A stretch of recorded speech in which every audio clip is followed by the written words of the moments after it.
Hello, welcome to the Ben Gregersen Show. It's been a while since I've been able to do this program because I left Pocatello for a number of months. I went up to Oklahoma to sell pest control for Armor Pest Defense, and I worked in Oklahoma for a number of months selling pest control and killing bugs. And that was a lot of fun. I really enjoyed it. It was really hard work though, but I'm back and I'm glad to be back with you. And a lot has happened, in the world, since my last program that I did here. A lot of things with the IRS scandals and Benghazi, and now we've all witnessed the horrible rise of ISIS in the Middle East, and just awful things are happening. We've seen ISIS gain a huge foothold in Syria and in Iraq. And for me, it's especially awful to see what's happened in Iraq, especially because we had so many troops that fought and died in Iraq, and we won the Iraq War. That war was won. But ISIS has now moved into the country, and it feels like everything we fought for is going down the drain. And that is awful. And I hope we could turn it around. I mean, we have to. I don't want our troops, I don't want their blood, to have been spilt in vain. Too many have died there for us to give up on Iraq. And Iraq,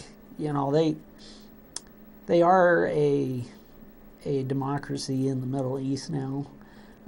They have a lot more freedoms today than they've ever had before. And that's because of the great work that our troops have done. But, our president, Barack Obama, threw all of the gains that our troops fought for in Iraq. He threw them all away. And the way that he did this is he didn't negotiate a forces of arms agreement after the war was over. And America has always, we've always established a forces of arms agreement after our wars to protect the gains that we fought for during the war. But Obama apparently thought that it was brilliant, and it was this fantastic decision not to sign a forces of arms agreement and to withdraw every single last American troop. And Barack Obama bragged about this during the election. I've pulled every single last American troop out of Iraq, and the war is over. That's what Barack Obama bragged about. But all he did is he left the country unprotected, and left it open for a group like ISIS to come in and take it over. And we're seeing awful things there today, especially for the Christians that are living in Iraq, because after we went into Iraq and freed the country, a lot of Christians moved into Iraq because they were able to freely exercise their religion in Iraq, after America had gone in there and freed the country. They had more freedom of religion in Iraq than anywhere in the Middle East. And ISIS, now that they've moved in there, they're slaughtering all these Christians. They're crucifying them and beheading them, and it's just awful. And we all witnessed the beheadings of two Americans, over there in the Middle East. It was awful. And just this last week, there was a beheading here on American soil in Oklahoma. We know that there was this Islamic extremist that cut off a lady's head in Oklahoma and stabbed and wounded another. and he was screaming the name of Allah, while he was doing it. And we've got some people wanting to call it workplace violence, but that's not what that is. He was killing in the name of Allah. And on his website, or on his Facebook page, this guy in Oklahoma, he had all kinds of stuff praising ISIS and the terrorists in the Middle East. Lots of material about beheading people. This was all on his Facebook page, extreme stuff. He had photos that were glorifying 9/11 and what happened at the Twin Towers, talking about how evil America is and how we're the great Satan, and all this stuff was on this guy's Facebook page, that beheaded this woman in Oklahoma. So it wasn't workplace violence, as I know a lot of liberals are trying to push. And the reason why is because they said that the Fort Hood massacre was workplace violence a few years ago, but that was clearly a terrorist attack. That's what it was. That individual was in contact with terrorists in the Middle East before he attacked our military base in Fort Hood. And he was screaming Allah there at Fort Hood too. I don't know. There is a mentality in the Obama administration to deny something as an act of terror when it happens on American soil. And I think I know why that is. You know why Obama is afraid to say when something's an act of terror if it happens in the United States? The reason why is because President Bush kept America safe for 8 years after 9/11. For 8 years, the rest of President Bush's presidency, there was not a single terrorist attack on American soil. Obama becomes president. We've had several terrorist attacks on American soil, although President Obama is afraid to call any of these attacks what they are. He's afraid to call them terrorist attacks. We had the Fort Hood shooting.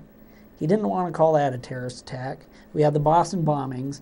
He didn't want to call that a terrorist attack. We had Benghazi. He did not want to call that a terrorist attack because that was on American soil. And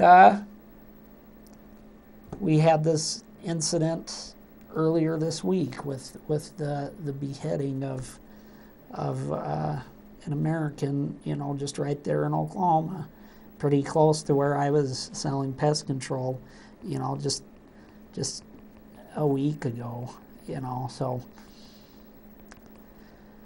awful things are happening in the world, and I'm just afraid that, our president, he does not, I don't think he has the guts to fight terrorism, and,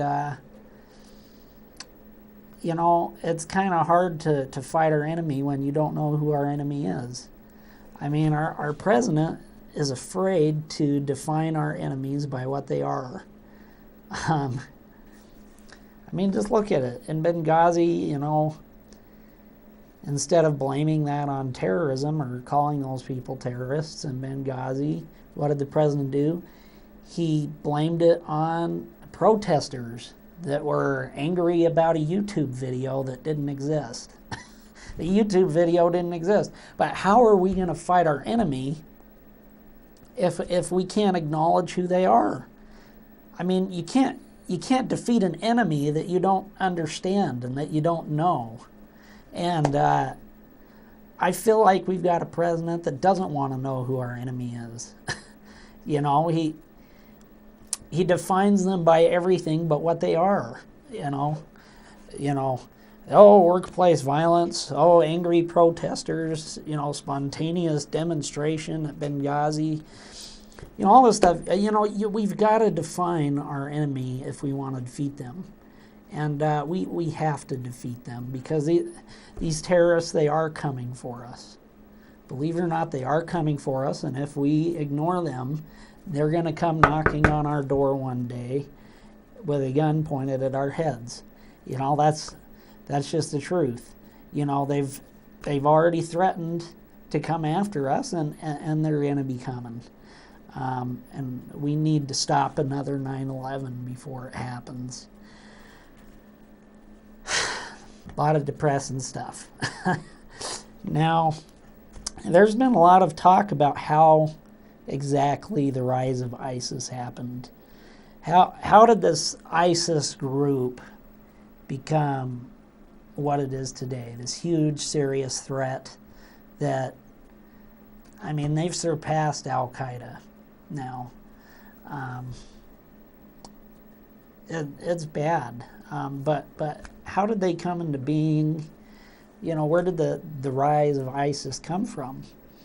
And I'd like to talk about that a little bit. Here's how the rise of ISIS happened.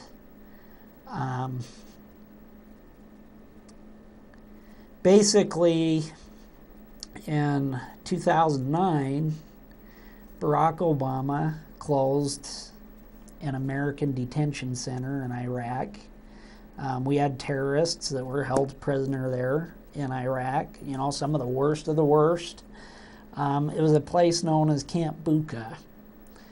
Well, Obama closed Camp Bucca in Iraq in 2009.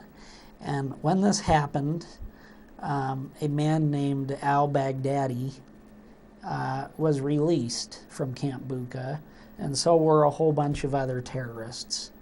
Now, al-Baghdadi, he is the leader of ISIS today.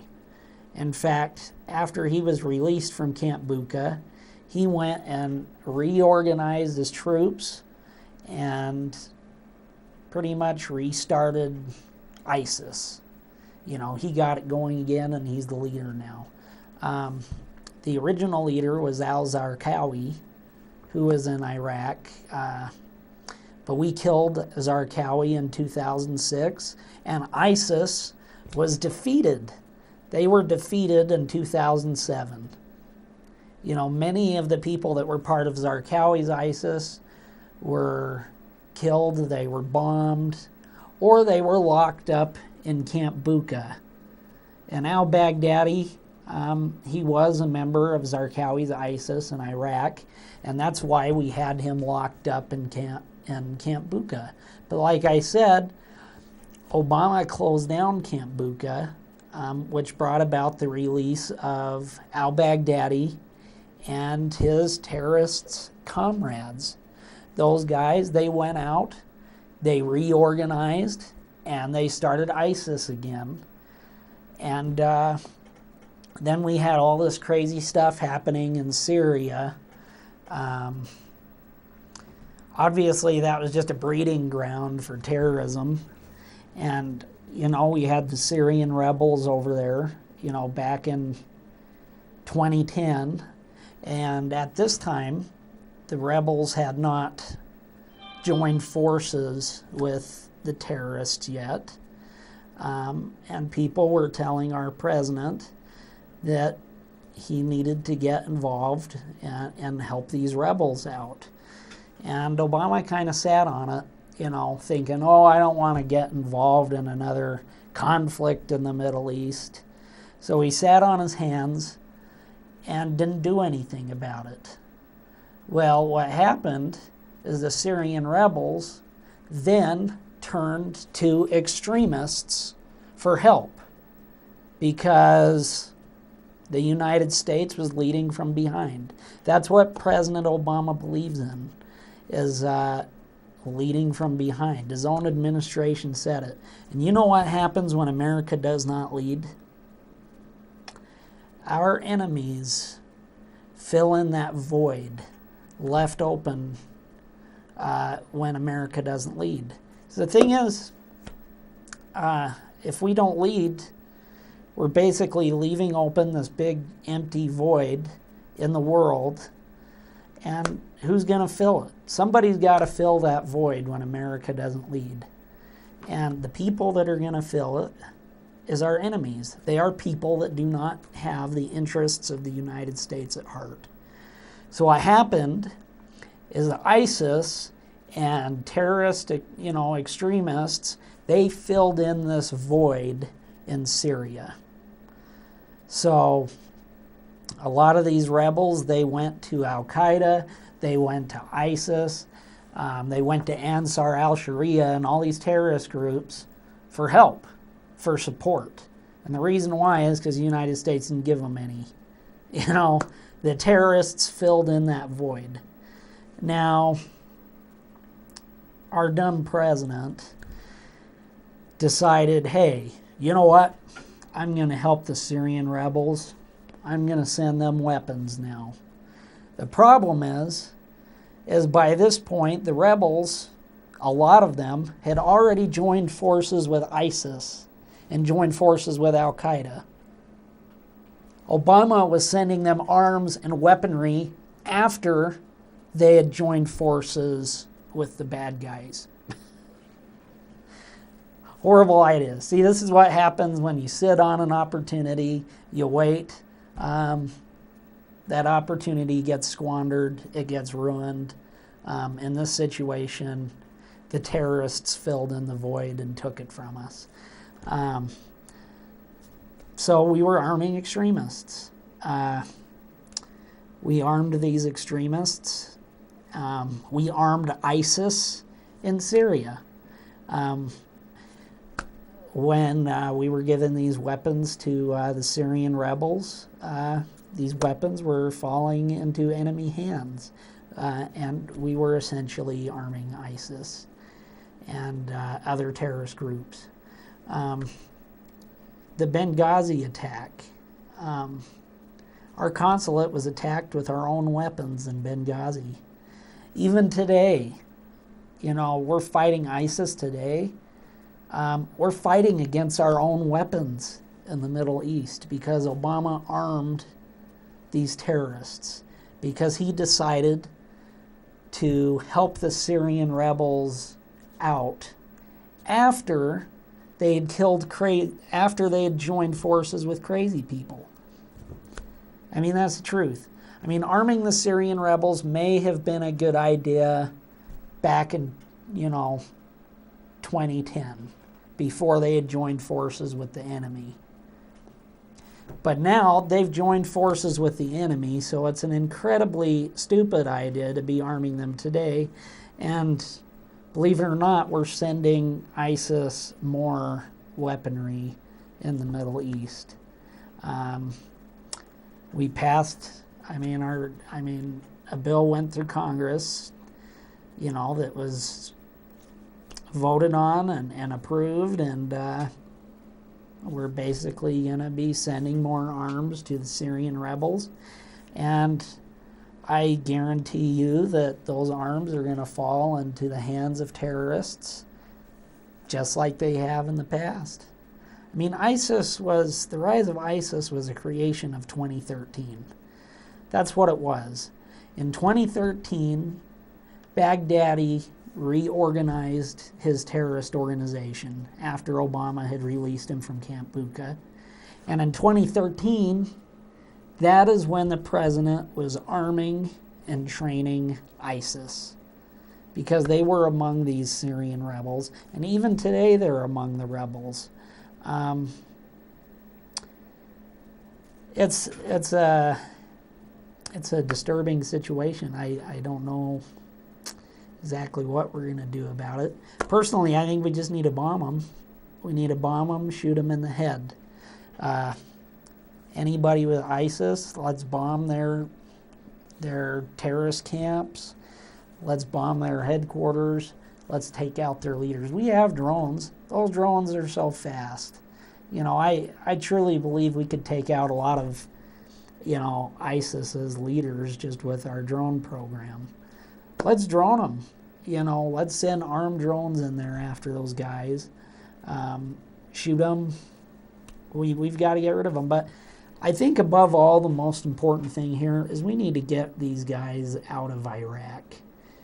I believe that our troops fought so hard for that country, and we can't just allow ISIS to take everything that they fought for. We need to protect our gains. that we made there. And I do believe that, that freedom and democracy in Iraq is an important thing. I still believe in that cause. I never bought into all the media BS that the Iraq war was a pointless war, that it was a bad war. I never bought any of that. I just don't buy it. I didn't buy it yesterday. I don't buy it today. And like I said, we won the war. And we need to fight to protect the gains that we fought for. I mean, we cannot allow, the sacrifices of our troops just to be thrown in the garbage. I'm sorry, there's nothing more demoralizing to our soldiers and our country than that. And I just don't want to throw away their sacrifices. I really don't. So I really feel like securing Iraq and getting these ISIS guys the heck out of there, that's probably the most important part of this battle. And then, we've got to destroy and decimate ISIS. We're going to have to take them out in Syria. We're going to have to bomb their bases, and we're going to have to get rid of them. We have to, or else they're going to come for us, like I was saying before.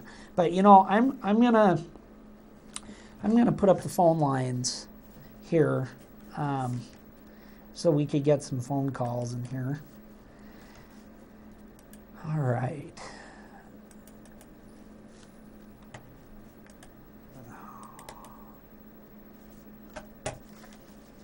Trying to get the phone up here. Okay, we'll clear that one.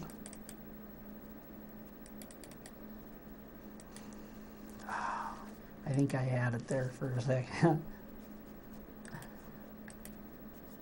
Okay.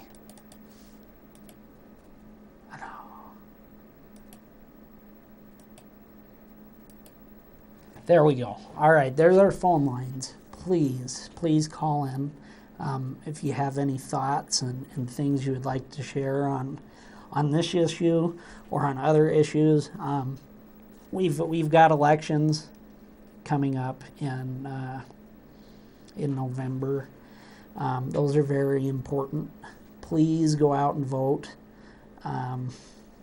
There are some important elections.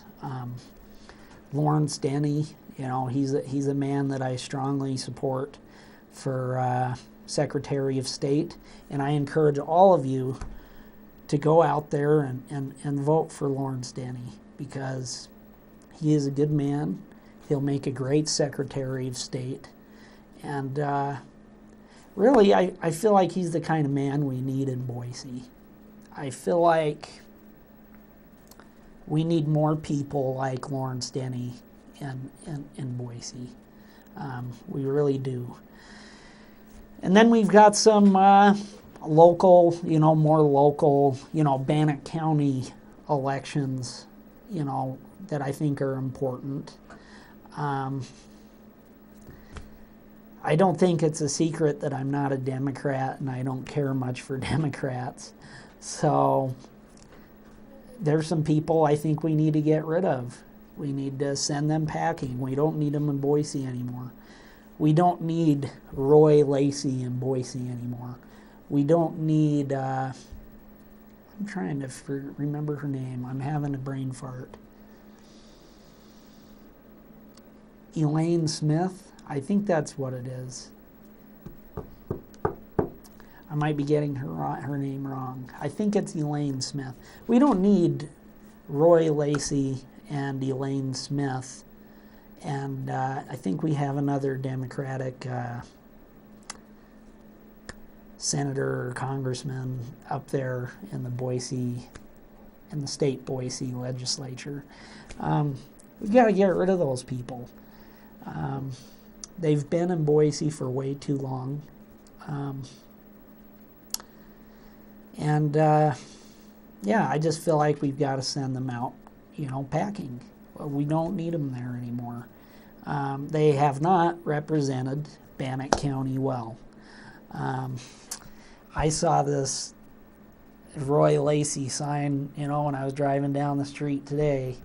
It's got his face plastered on there, and it says right below it, "Vote for Roy Lacey because it makes sense." I thought that was a pretty stupid sign. Why does it make sense to re-elect Roy Lacey? That was my first question. Because, to tell you the truth, I don't think it makes sense at all. I really don't. Let's send that guy out packing. We don't need him anymore. You know, there are some better candidates that are running against him. There are. Let's send him out. Let's get rid of him. We don't need him. Please call. Our phone number is 234-6288. And, yeah, a lot of stuff going on in the news. But stuff going on with the IRS scandal. Let's talk about the IRS scandal a little bit. I mean, a lot's happened over there at the IRS since my last show. I mean, we had Lois Lerner's emails magically disappear. You know, the dog ate the emails. So the congressional, you know, investigators cannot have access to those emails now because the dog ate the emails and the emails no longer exist. And apparently, we Americans, you know, we're supposed to be stupid enough to believe that excuse, you know, that the dog ate the emails, that the emails that they are required by law to keep track of magically disappeared. The same thing happened at the EPA too. The EPA emails were eaten by the dog. Because Congress, they're investigating the EPA too. There's a lot of sketchy stuff that's going on over there at the EPA, and Congress was investigating. They said, we need access to your emails. Well, those emails disappeared.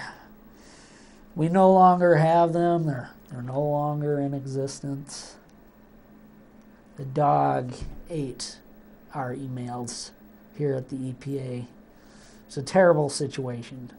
And apparently we Americans were supposed to believe that too. It's ridiculous. I don't buy any of it.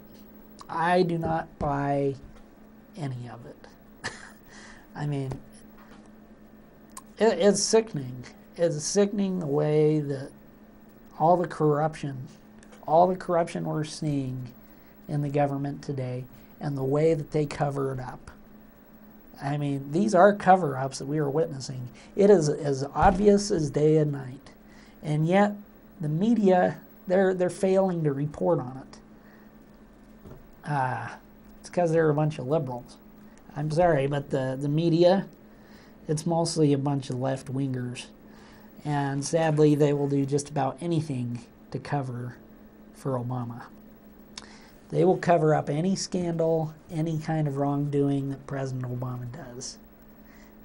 President Obama does not get the unfair treatment from the media that President Bush got, or even President Ronald Reagan.